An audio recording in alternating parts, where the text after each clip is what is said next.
El mundo cree que la historia es una sucesión caótica de eventos, un remolino de decisiones humanas y azares del destino, pero se equivocan. Detrás de cada suspiro del tiempo, de cada grano de polvo en los caminos de Jerusalén, se desplegaba un diseño tan antiguo como el universo, una sinfonía silenciosa orquestada por la mano de lo eterno. En el año 33 después de Cristo, mientras los peregrinos, ajenos a la profundidad que pisaban, inundaban las puertas de la ciudad santa para la Pascua, cada marco de madera en cada hogar judío no exhibía solo un simple signo, no era una marca trivial, era un eco, una huella indeleble de un pacto milenario, un jeroglífico de sangre que susurraba una verdad olvidada: la muerte pasaría de largo. Pero lo que aquellos millones de corazones vibrantes no sabían era que esa memoria, esa antigua promesa, no era solo un ritual para evocar un pasado distante, sino el preámbulo de una profecía ineludible, una que se materializaría con una precisión escalofriante en las mismas calles que ellos transitaban, bajo un cielo que guardaba secretos milenarios, mientras sus ojos solo veían el ajetreo de una fiesta más. Para desentrañar el tapiz de esa semana inaudita, hay que viajar mucho más allá de sus límites visibles, retroceder a la génesis de un acontecimiento que precedió a su propia celebración. La Pascua no nació entre los muros pulcros de un templo, ni fue dictada por la voz grave de sacerdotes. Se forjó en el clamor de la esclavitud, en la desesperación de un pueblo encadenado, y fue instituida por la voz de un Dios que descendió con una ira amorosa y un brazo extendido para romper las cadenas. Fue en ese crisol de sufrimiento y liberación donde la primera semilla de la Pascua fue plantada, no como un rito, sino como una experiencia visceral, aterradora y sublime. El Éxodo, capítulo 12, no es solo un registro histórico, es un manual divino, una hoja de ruta con instrucciones tan meticulosas, tan quirúrgicamente precisas, que solo la eternidad podría haberlas diseñado. Cada detalle, cada mandato sobre el cordero, el pan, la sangre, era un puntero invisible que apuntaba a un futuro tan grandioso, tan inimaginable, que el pueblo que lo vivió no pudo sino vislumbrar su sombra, sin comprender la sustancia que proyectaba. Háblese a toda la congregación de Israel diciendo: en el 10 de este mes, tómese cada uno cordero según las familias de los padres, un cordero por familia. Éxodo 12:3. Esta no era una directriz caprichosa, sino una pincelada maestra en el gran lienzo del tiempo. El 10º día de Nisán, la fecha estaba grabada en el calendario celestial. Ese cordero no era uno cualquiera, era el cordero. Apartado del rebaño, llevado al corazón del hogar, se convertía en un miembro temporal de la familia. Durante 4 días, esa pequeña criatura convivía con los niños que le daban de comer, con los ancianos que lo observaban con ojos sabios. Era examinado, no una, sino muchas veces, buscando la mancha, el defecto, la imperfección que lo descalificaría. Este periodo de observación no era una mera formalidad ritual, era la forja de una conexión, el lento pero inexorable apego que transformaría un simple animal en un sacrificio personal. ¿Cómo no sentir algo por una vida que ha compartido tu espacio, tu alimento, el sonido de tus voces? La ley lo exigía así, con una crueldad aparente y una sabiduría profunda, porque el sacrificio que no exige nada del corazón, que no cuesta, no tiene el poder de transformar.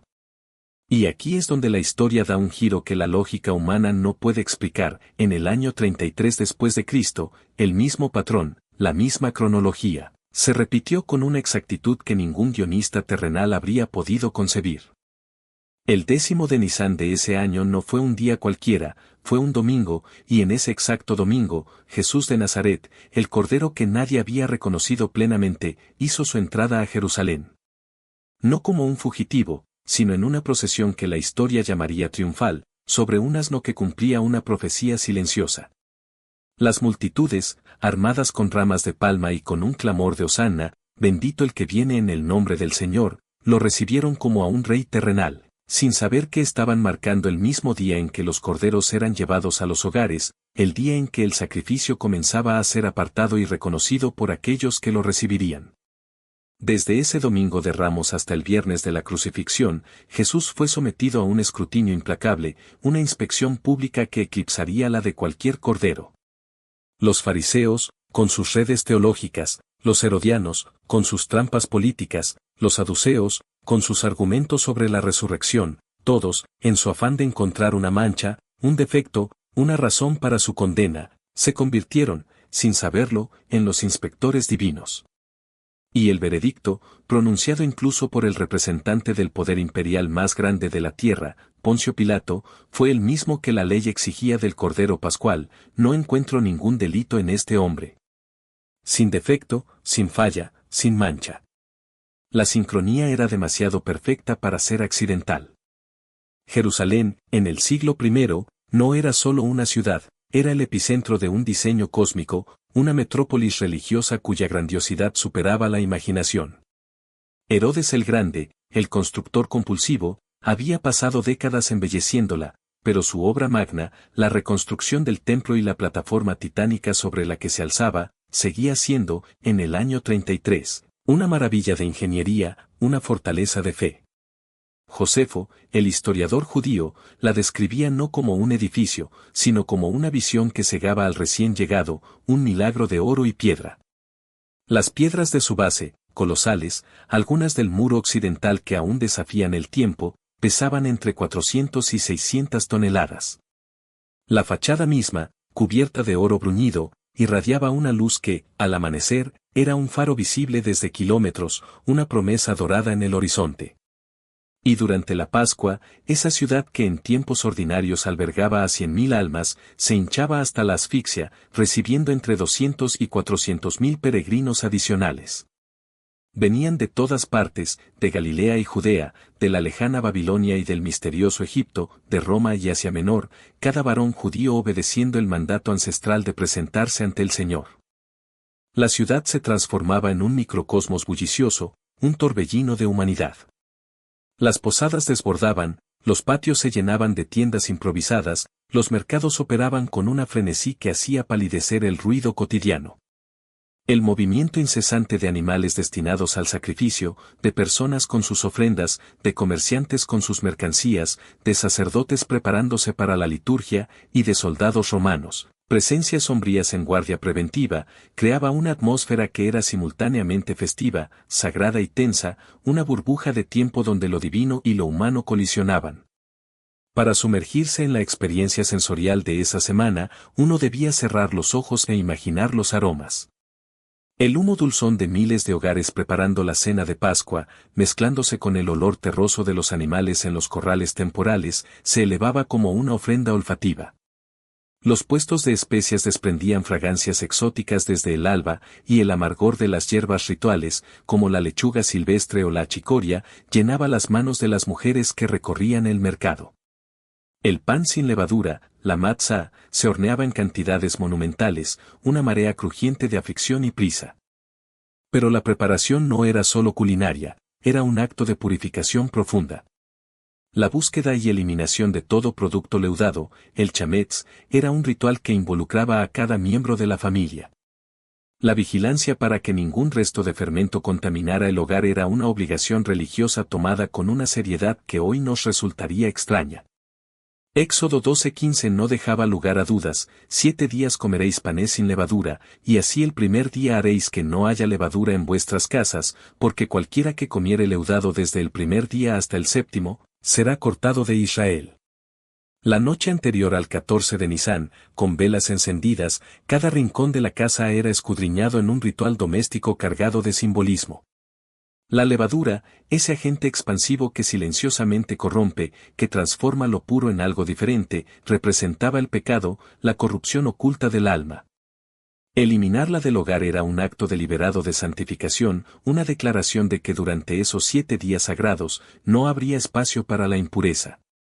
Años después, el apóstol Pablo, con una lucidez profética, capturaría este simbolismo en su primera carta a los Corintios, capítulo 5, limpiaos, pues, de la vieja levadura, para que seáis nueva masa, sin levadura como sois, porque nuestra Pascua, que es Cristo, ya fue sacrificada por nosotros. La preparación del hogar para la Pascua era un eco de la preparación del corazón para el Cordero.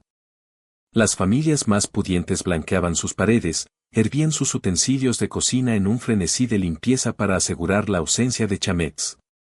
Las tinajas de barro que habían contenido productos leudados eran desechadas o vendidas, su porosidad las hacía irrecuperables ritualmente. Los más humildes hacían lo que podían, pero el espíritu era el mismo: crear un espacio sagrado donde la memoria de la liberación pudiera celebrarse con plena integridad, una pureza que anticipaba una pureza mayor. Y el agua, ese elemento purificador esencial, fluía generosamente del manantial de Siloé, alimentando los baños rituales, las mikvot, estructuras cavadas en la roca o construidas con piedra, diseñadas para la inmersión completa. Los arqueólogos han desenterrado docenas de estas instalaciones en la Jerusalén del Segundo Templo, una prueba física, irrefutable, de que la pureza ritual no era una práctica ocasional, sino el pulso mismo de la vida cotidiana. Cada inmersión era un deseo de ser limpio, un anhelo que encontraría su cumplimiento en un bautismo de sangre y espíritu. El 14 de Nisán. Ese era el día. La ley dictaba que el Cordero de Pascua debía ser sacrificado entre las 2 tardes, una expresión hebrea que los sabios interpretaban como el periodo entre el mediodía y la puesta del sol, con su punto álgido alrededor de las 3 de la tarde. En el majestuoso templo de Jerusalén, este mandato se ejecutaba con una coordinación digna de una epopeya. Los israelitas llegaban en grupos, los sacerdotes formaban filas interminables, y el sonido solemne de las trompetas marcaba el inicio de cada turno. Decenas de miles de corderos, una marea de vida destinada a la muerte, eran sacrificados en esa tarde. Josefo, el historiador, hablaba de cifras que hoy parecen exageradas, pero incluso con estimaciones conservadoras, la escala era sobrecogedora. No era un ritual íntimo, era el latido de una nación, un coro de expiación. Cada familia, o grupo familiar, traía su propio cordero. El padre, el cabeza de familia, imponía sus manos sobre la cabeza del animal, un gesto que en la teología sacrificial hebrea no era trivial, era una identificación, una transferencia simbólica, una conexión visceral entre el oferente y lo ofrecido. Luego, el animal era entregado a los sacerdotes, los mediadores, que recogían la sangre en recipientes especiales y la rociaban sobre el altar, una danza sagrada de vida y muerte. El cuerpo, sin embargo, era devuelto a la familia, que lo llevaba a casa para asarlo entero, sin romper ni uno solo de sus huesos, tal como Éxodo 12:46 lo había ordenado, en una sola casa se comerá, no llevarás de aquella carne fuera de la casa, ni quebraréis hueso suyo. Esta instrucción, aparentemente menor, resurgiría siglos después como una observación profética del evangelista Juan, al pie de la cruz, en su capítulo 19 y versículo 36. Señalando que en el cuerpo de Jesús, estas palabras se cumplieron literalmente, cerrando un ciclo de diseño divino que abarcaba milenios. La cena de Pascua, el Seder, era mucho más que una simple comida, era una liturgia completa, una inmersión en la memoria colectiva, una experiencia educativa que trascendía el tiempo. La noche estaba tejida para que los niños preguntaran y los adultos respondieran, para que la historia de la liberación de Egipto no quedara sepultada en textos inaccesibles, sino que vibrara en la memoria viva de cada generación. La Agadá, el texto guía, fue desarrollándose a lo largo de los siglos, pero sus pilares centrales, la narrativa de la esclavitud, las plagas, el éxodo, la travesía del desierto y la llegada a la tierra prometida, el arco completo de la salvación, estaban presentes desde el principio, contados en una sola noche sagrada. Los elementos sobre la mesa del Seder no eran adornos, sino símbolos cargados de un significado preciso. La matzá, el pan sin levadura, era el pan de la aflicción, un recordatorio del pan apresurado de los esclavos, horneado sin tiempo para fermentar, una metáfora de la vida sin tiempo para la esperanza. Las hierbas amargas evocaban la amargura de la esclavitud, un sabor que debía ser sentido para ser recordado. El jaroset, esa mezcla dulce de frutas, nueces y vino, con su textura y color de argamasa, recordaba el trabajo extenuante bajo el sol egipcio. El cordero asado era el memorial más directo de aquella noche original, la sangre en el umbral, la vida dada para salvar. Y el vino, servido en 4 copas a lo largo de la noche, cada una resonando con una de las 4 expresiones de liberación que Dios había prometido en Éxodo 6, sacaré, libraré, redimiré, tomaré. Cada copa era una promesa cumplida, un sorbo de gratitud por un Dios que no abandona. Y la última semana de la vida de Jesús, el Cordero definitivo, se desarrolló sobre este telón de fondo, con una densidad teológica que solo puede ser aprendida cuando se conoce el contexto con dolorosa precisión. El Evangelio de Lucas, capítulo 22, relata cómo Jesús envió a Pedro y a Juan a preparar la Pascua. ¿Dónde quieres que la preparemos?, preguntaron, con la inocencia de quien solo ve lo superficial. Y Jesús les dio instrucciones que resonaban como enigmas, como claves para una puerta que ellos aún no podían ver. Seguid a un hombre que lleva un cántaro de agua. En la casa donde entre, hablad con el dueño. Y él os mostrará un aposento alto, grande y arreglado. Era como si cada paso de esa preparación estuviera siendo orquestado por una inteligencia superior, cada detalle de la logística terrenal, una pieza en un rompecabezas celestial. Los discípulos, en su limitada comprensión, preparaban una cena pasada, pero Jesús preparaba una liberación nueva, más profunda, más permanente, que no abarcaría solo a una nación, sino a toda la humanidad. El aposento alto, el cenáculo, donde Jesús celebró esa última cena con sus 12 discípulos, era, según tradiciones ancestrales e investigaciones arqueológicas en el Monte Sión, probablemente parte de un edificio de 2 pisos en el barrio más próspero de la ciudad alta. Era el corazón de la élite religiosa, donde residían los sacerdotes y las familias más acomodadas. Esto no era un detalle menor, sino una declaración silenciosa, pero estruendosa. Que Jesús celebrara la Pascua en un aposento espacioso y arreglado, en el corazón mismo del sistema que estaba a punto de transformar, era un golpe de genio divino.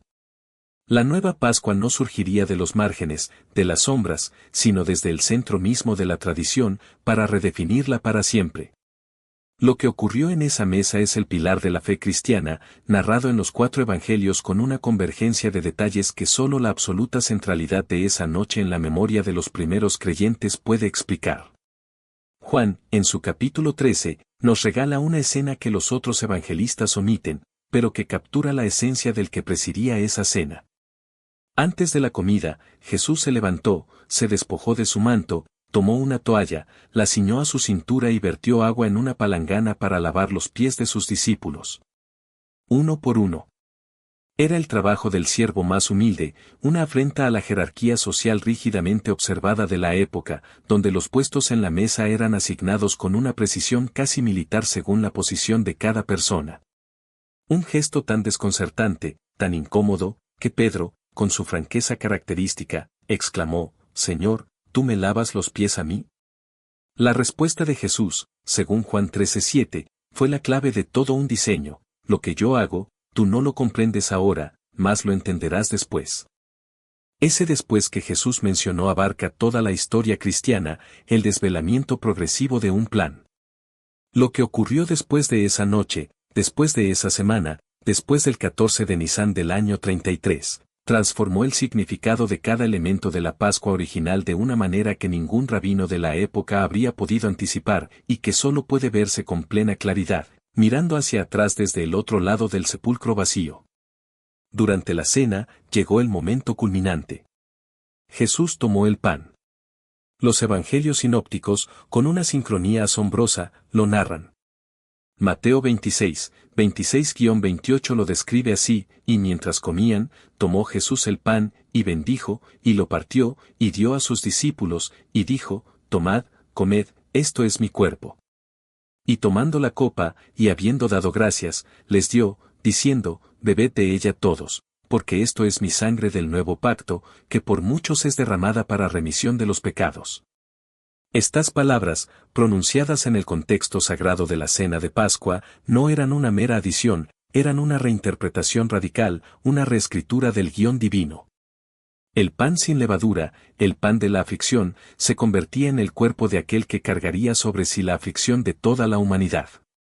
La copa de vino, que sellaba la alianza del Éxodo, se convertía en la sangre del nuevo pacto, el que los profetas, como Jeremías en su capítulo 31, habían anunciado siglos antes: «He aquí que vienen días, dice Jehová, en los cuales haré nuevo pacto con la casa de Israel y con la casa de Judá, no como el pacto que hice con sus padres el día que tomé su mano para sacarlos de la tierra de Egipto». Mientras tanto, afuera del aposento alto, la ciudad no dormía del todo. Jerusalén, iluminada por antorchas y por la luna llena, inevitable, pues la Pascua se celebraba siempre en el 14 de un mes lunar, en su plenitud, bullía con el movimiento de peregrinos, de familias que ultimaban preparativos, de sacerdotes supervisando los últimos rituales antes del amanecer. En ese contexto de luz lunar sobre la ciudad dorada, después de la cena y de haber cantado el himno, los salmos del Ayel, 113 a 118, parte integral de la liturgia pascual, Jesús y sus discípulos se dirigieron al Monte de los Olivos. Habrían cantado, sin saber la ironía profética que resonaría días después, las palabras del Salmo 118, 22, la piedra que desecharon los edificadores ha venido a ser cabeza del ángulo. El jardín de Getsemaní, al pie del monte, no era un lugar secreto, su nombre en arameo, lagar de aceite, hablaba de olivos ancianos y de la prensa que allí se usaba. Era un lugar frecuentado por Jesús, como Juan 18:2 nos lo recuerda, incluso Judas, el traidor, lo conocía. Esto significa que Jesús no buscó esconderse, fue al lugar donde sabía que sería encontrado, al lugar donde la entrega estaba destinada a ocurrir, con una conciencia plena y serena de lo que vendría. La precisión temporal de los evangelios, como hilos de oro en un tapiz oscuro, detalla la secuencia de eventos. El arresto en el jardín, seguido de una noche de interrogatorios ante Anás, Caifás y, al amanecer, Pilato. Lucas 22, 66 sitúa el Sanedrín cuando era de día, confirmando las primeras horas de la mañana. La crucifixión, según Marcos 15, 25, comenzó a la hora tercera, aproximadamente a las 9 de la mañana. El Gólgota, lugar de la calavera, era un sitio fuera de las murallas, conforme a la práctica romana y judía. Las ejecuciones no profanaban la ciudad, eran espectáculos públicos diseñados como advertencia. El sitio de la actual iglesia del Santo Sepulcro, respaldado por la tradición y hallazgos arqueológicos del siglo XX, es el lugar señalado por la historia como el epicentro de esta tragedia y gloria. La hora sexta, el mediodía romano, marcó el momento en que una oscuridad antinatural cubrió la tierra, tal como Mateo 27 horas y 45 minutos narra. Desde la hora sexta hubo tinieblas sobre toda la tierra hasta la hora novena. Y a esa hora novena, las 3 de la tarde, el mismo momento central del sacrificio de los corderos de Pascua en el templo, Jesús exhaló su último aliento. La coincidencia no era una simple casualidad, era la confluencia de dos corrientes de historia, una que venía desde Egipto y otra que fluía desde la eternidad, uniéndose en ese punto preciso del tiempo y del espacio. La aparente tensión cronológica en Juan 19:14, donde se sitúa el juicio ante Pilato como a la hora sexta en la preparación de la Pascua, ha intrigado a los estudiosos. Los sinópticos sugieren que la última cena fue la Pascua, mientras que Juan parece ubicar la crucifixión mientras los corderos eran sacrificados. Una hipótesis convincente propone calendarios ligeramente diferentes entre grupos judíos del siglo I, Galileos vs judeos, permitiendo a Jesús celebrar plenamente la cena de Pascua con sus discípulos y ser crucificado al mismo tiempo que los corderos del templo eran sacrificados. Sea cual sea la resolución exacta de esta tensión, el efecto teológico es innegable, la vida de Jesús en su último capítulo terrenal fue una Pascua vivida, no solo celebrada. Es la pasión como la culminación de un diseño ancestral. La pregunta que esta realidad despierta es una que merece un momento de silencio, una introspección profunda. Si la Pascua no era solo una fiesta, sino una profecía, si cada uno de sus elementos apuntaba hacia un cumplimiento exacto en esa tarde del año 33, ¿qué significa eso para la forma en que tú y yo entendemos nuestra propia historia? ¿Has sentido alguna vez que ciertos momentos de tu vida, esas encrucijadas dolorosas, esas pérdidas incomprensibles, o esas liberaciones inesperadas, tenían una dimensión que iba más allá de lo que podías explicar racionalmente? Es como si una mano invisible estuviera tejiendo hilos en tu tapiz personal, hilos que solo después, con la perspectiva del tiempo, logras identificar como parte de un diseño mayor. Nos gustaría saber en los comentarios cuándo fue la última vez que sentiste que Dios estaba escribiendo algo en tu historia que solo mucho después lograste leer con claridad, como si un velo se levantara y te permitiera ver la trama oculta. El día después de la crucifixión fue el Sabbat, el día de reposo, un tiempo de quietud religiosa absoluta, desde el atardecer del viernes hasta el del sábado. En ese silencio cargado de dolor y desesperanza, el cuerpo de Jesús yacía en la tumba nueva de José de Arimatea, un miembro del Sanedrín que había solicitado el cuerpo a Pilato antes de la puesta del sol. La tumba, excavada en la roca, según la costumbre funeraria de los judíos pudientes, había sido sellada con una enorme piedra. Y, según Mateo 27, 62-66, una guardia romana fue apostada ante ella, a petición de los sumos sacerdotes y fariseos, quienes, con una mezcla de temor y suspicacia, recordaban que Jesús había predicho su resurrección al tercer día y querían asegurarse de que los discípulos no robaran el cuerpo y proclamaran un cumplimiento falso. Este detalle, la guardia romana, es un tesoro apologético, una paradoja divina que invierte la lógica humana. Los mismos líderes religiosos que habían celebrado la ejecución de Jesús estaban tan nerviosos, tan inquietos, que movilizaron el poder imperial para mantener a un hombre muerto dentro de una cueva. Un cordón de seguridad del imperio más grande del mundo para evitar que un cadáver se moviera. Y sin embargo, el domingo por la mañana, cuando las mujeres fieles llegaron, cargadas con aceites aromáticos para terminar de preparar el cuerpo antes de que el sol de otro día se alzara, encontraron la piedra removida, la guardia ausente, las vendas funerarias en el suelo, y un mensajero celestial con palabras que han resonado a través de los siglos, rompiendo el silencio del Sabbat y la noche: no está aquí, pues ha resucitado. El primer día de la semana, el 16 de Nisán del año 33, caía dentro del periodo de la fiesta de los panes sin levadura y, crucialmente, coincidía con la fiesta de las primicias, la Resit Bikurim. Esta fiesta, establecida en Levítico 23, 10-11, ordenaba que el sacerdote meciera ante el Señor una gavilla de las primicias de la cosecha al día siguiente del Sabbat durante la Pascua. Era la consagración de lo primero, la ofrenda del fruto inicial de la tierra como reconocimiento de que toda la cosecha futura pertenecía a Dios. El apóstol Pablo, con una revelación divina, conectaría directamente este ritual con la resurrección en su primera carta a los Corintios, capítulo 15 y versículo 20, mas ahora Cristo ha resucitado de los muertos, primicias de los que durmieron es hecho. La resurrección no era solo un evento singular, era el anuncio de una cosecha que vendría, la garantía de que todos los que habían dormido en Cristo serían levantados. Era la primera espiga, la promesa de todo el campo. Las mujeres que llegaron primero a la tumba, en una cultura donde el testimonio femenino no era admitido en los tribunales de justicia, ofrecen una prueba histórica ineludible. Si los discípulos hubieran fabricado la historia de la resurrección, jamás habrían elegido a mujeres como los primeros testigos, culturalmente, habría debilitado su caso. La convergencia de los 4 evangelios en este detalle, incómodo para la apologética del siglo I, sugiere que los evangelistas simplemente registraron lo que realmente ocurrió, sin suavizar los detalles para hacerlos más convenientes o creíbles ante los ojos de su sociedad. María Magdalena, María la madre de Jacobo, Salomé, y otras, fueron las primeras en enfrentarse a lo imposible. Pedro y Juan, al recibir la noticia, corrieron a la tumba. Juan 20, 3-8 describe esa carrera con la especificidad de un testigo ocular, el detalle del que presenció: Juan llegó primero, pero la reverencia lo detuvo fuera. Pedro, impetuoso, entró, vio las vendas en el suelo. Y luego Juan entró, y vio, y creyó. Lo que vio Juan, lo que le hizo creer sin haber aún comprendido completamente las escrituras sobre la resurrección, era la disposición de las vendas. No estaban esparcidas, como en el caso de un robo, no habían desaparecido, como si el cuerpo hubiera sido envuelto y llevado. Estaban en su lugar, ligeramente hundidas, como si el cuerpo que habían envuelto simplemente hubiera atravesado a través de ellas, sin moverlas. Era la imagen de una resurrección, no de un robo.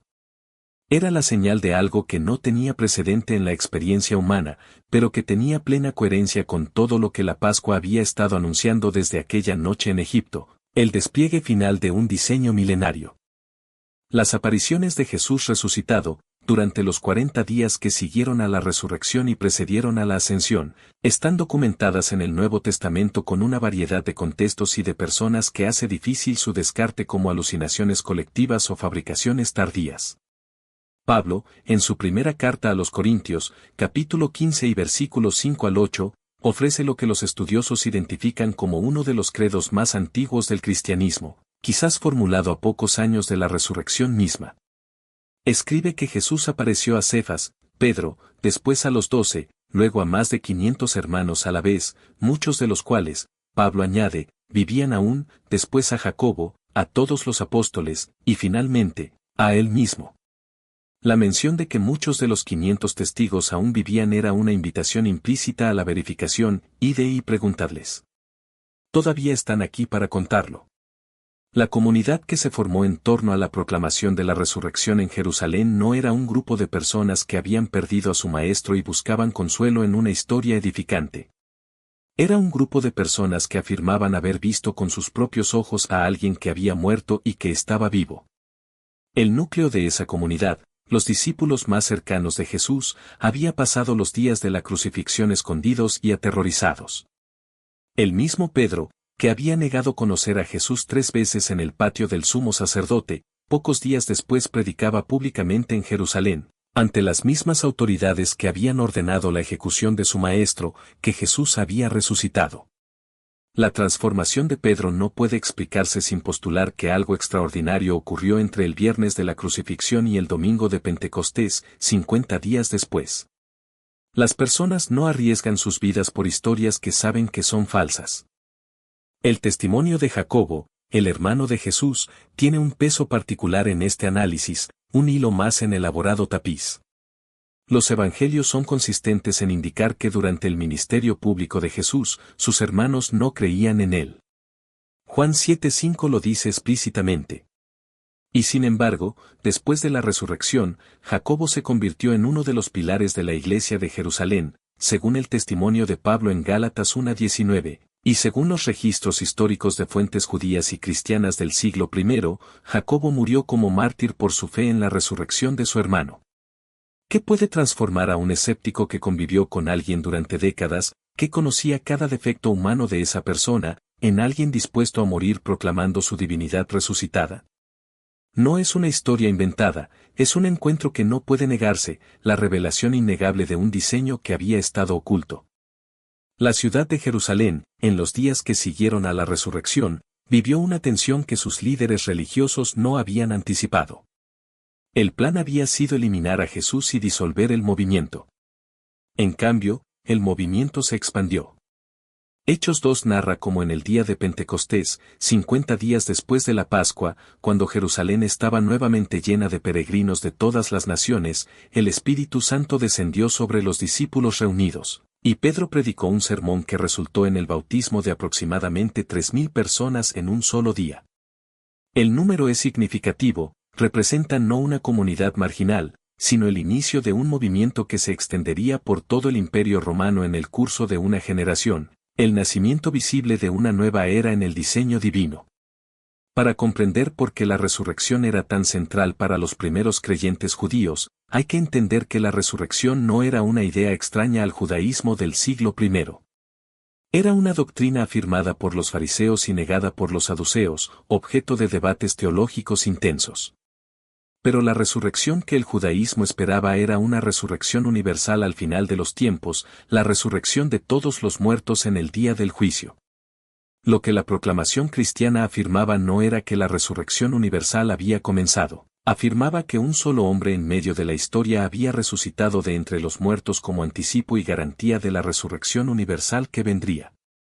Esta era una idea sin precedente exacto dentro del judaísmo, era algo nuevo, y sin una evidencia contundente, jamás habría podido convencer a tantos judíos observantes en tan poco tiempo. La Pascua en el judaísmo continuó celebrándose después del año 33 después de Cristo, como continúa celebrándose hasta el día de hoy. El pueblo judío transmitió fielmente a través de generaciones la memoria de la liberación de Egipto, el relato del Éxodo, la estructura del Seder, la pregunta de los 4 hijos, el himno del Dayenu. Esta fidelidad a la tradición es en sí misma notable. Pero dentro del movimiento que nació de la resurrección de Jesús, la Pascua recibió un nuevo significado que no abolía el antiguo, sino que lo cumplía. La primera carta a los Corintios 5:7 lo expresó con una sencillez que contiene una profundidad enorme, porque nuestra Pascua, que es Cristo, ya fue sacrificada por nosotros. El Cordero no era ya un animal sin mancha que debía ser buscado en los rebaños. Era el Hijo de Dios que se había hecho carne. Había vivido sin pecado, había sido inspeccionado públicamente y había sido encontrado sin defecto. Y había dado su vida como el sacrificio que ningún cordero podía hacer en última instancia, el sacrificio que no necesitaría repetirse nunca más. La carta a los Hebreos explora esta realidad con una riqueza teológica que merece detenerse en ella, desvelando el diseño divino con una claridad meridiana. Hebreos 9, 11-12 dice, pero estando ya presente Cristo, sumo sacerdote de los bienes venideros, por el más amplio y más perfecto tabernáculo, no hecho de manos, es decir, no de esta creación, y no por sangre de machos cabríos ni de becerros, sino por su propia sangre, entró una vez para siempre en el lugar santísimo, habiendo obtenido eterna redención. La palabra que merece contemplarse es eterna. Los sacrificios del templo debían repetirse año tras año. La expiación que ofrecían era real dentro del sistema que Dios había establecido, pero era temporal, era provisional, era sombra de algo que aún no había llegado. Lo que llegó en la cruz del Gólgota era el sacrificio que no necesitaría repetición, la expiación que no caducaba, el acceso a Dios que no dependía del calendario ni de la pureza ritual de ningún sacerdote humano. Era el cumplimiento de todo el diseño. El velo del templo que se rasgó de arriba a abajo en el momento de la muerte de Jesús, según el relato de Mateo 27 horas y 51 minutos, es uno de los detalles más cargados de significado teológico de toda la narrativa de la Pascua del año 33. El velo del templo era la cortina que separaba el lugar santo del lugar santísimo, el espacio donde se guardaba el arca del pacto y donde la presencia de Dios moraba de manera especial. Solo el sumo sacerdote podía entrar al lugar santísimo, y solo una vez al año, en el día de la expiación, con la sangre del sacrificio. Ese velo, según los registros, era una obra de tejido extraordinariamente gruesa, de varios centímetros de espesor. No era algo que el viento pudiera mover, ni un terremoto pudiera rasgar de una manera específicamente dirigida. Y sin embargo, se rasgó, y el relato insiste en que se rasgó de arriba a abajo, lo que en el lenguaje de la narración bíblica sugiere una acción divina, una apertura desde el cielo hacia la tierra, y no una acción humana de abajo hacia arriba. El lugar santísimo quedó abierto. El acceso a la presencia de Dios que había estado reservado para un solo hombre una vez al año, pasó a estar disponible para todo el que viniera con fe. La cortina de la separación se hizo pedazos. La segunda parte de Mateo 27, 51-53 describe algo que ha intrigado a los estudiosos durante siglos, un susurro del diseño cósmico que rara vez se menciona en las narrativas populares sobre la crucifixión. Después de mencionar el terremoto y el rasgamiento del velo, Mateo añade, y se abrieron los sepulcros, y muchos cuerpos de santos que habían dormido se levantaron, y saliendo de los sepulcros, después de la resurrección de él, vinieron a la santa ciudad, y aparecieron a muchos. Esto es narrado solo por Mateo, y con una brevedad que no ofrece detalles adicionales. Los eruditos han debatido si se trata de una resurrección glorificada similar a la de Jesús, de apariciones de tipo visionario, o de algo que Mateo incluye para señalar la dimensión cósmica de lo que acababa de ocurrir, la explosión de la vida en medio de la muerte. Lo que es claro es que para el evangelista, el momento de la muerte de Jesús no fue solo un evento privado, o incluso solo un evento histórico. Fue el evento que sacudió los cimientos del orden antiguo y anunció el comienzo de uno nuevo, el preludio de la resurrección universal, una primera vibración en el tejido del cosmos. El periodo entre la resurrección y Pentecostés, los 40 días de apariciones narrados en el libro de Hechos, fue el tiempo en que Jesús instruyó a sus discípulos sobre el reino de Dios. Hechos 1:3 dice que se les presentó vivo después de su pasión por muchas pruebas indubitables, apareciéndoseles durante 40 días y hablándoles acerca del reino de Dios. Esta instrucción post-resurrección no se registra en detalle en el Nuevo Testamento, y su contenido es en gran parte un misterio que ha alimentado la imaginación teológica cristiana durante siglos. Pero su importancia es fundamental porque fue el periodo en que los discípulos pasaron de ser seguidores de un maestro itinerante a ser los portadores de un mensaje con alcance universal, el desdoblamiento del diseño. Fue el periodo en que la Pascua judía se transformó en el horizonte hacia el cual toda la humanidad estaba invitada, el cumplimiento de lo que estaba profetizado.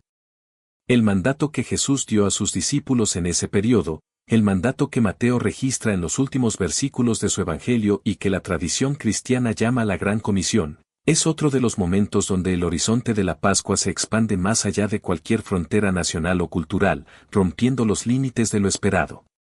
Mateo 28, 19-20 dice, por tanto, id, y haced discípulos a todas las naciones, bautizándolos en el nombre del Padre, y del Hijo, y del Espíritu Santo, enseñándoles que guarden todas las cosas que os he mandado, y he aquí yo estoy con vosotros todos los días, hasta el fin del mundo. La Pascua de Egipto liberó a un pueblo de un faraón. La Pascua del Gólgota comenzó la liberación de toda la humanidad del poder de un enemigo infinitamente más antiguo y más persistente. Y el mandato que nació de esa Pascua no era quedarse y celebrar, era ir a todas las naciones, llevar el mensaje a todo rincón donde hubiera un ser humano que no hubiera escuchado que había un Cordero que había dado su vida para que la muerte pasara de largo. Las semanas que siguieron a Pentecostés vieron la transformación de Jerusalén de ser el lugar donde Jesús había sido ejecutado, a ser el lugar donde el movimiento que proclamaba su resurrección crecía con una velocidad que sus oponentes no podían controlar. El libro de Hechos narra las tensiones, los arrestos, los debates ante el Sanedrín, los milagros en el nombre de Jesús, el crecimiento numérico de la comunidad. Pero también narra algo que está íntimamente ligado al espíritu de la Pascua, la manera en que esa primera comunidad compartía lo que tenía, el florecimiento de una nueva sociedad nacida del diseño de Dios. Hechos 2, 44-45 describe cómo todos los que habían creído estaban juntos, y tenían en común todas las cosas, y vendían sus propiedades y sus bienes, y lo repartían a todos según la necesidad de cada uno. La Pascua de Egipto había creado un pueblo que aprendió la experiencia de la dependencia radical de Dios.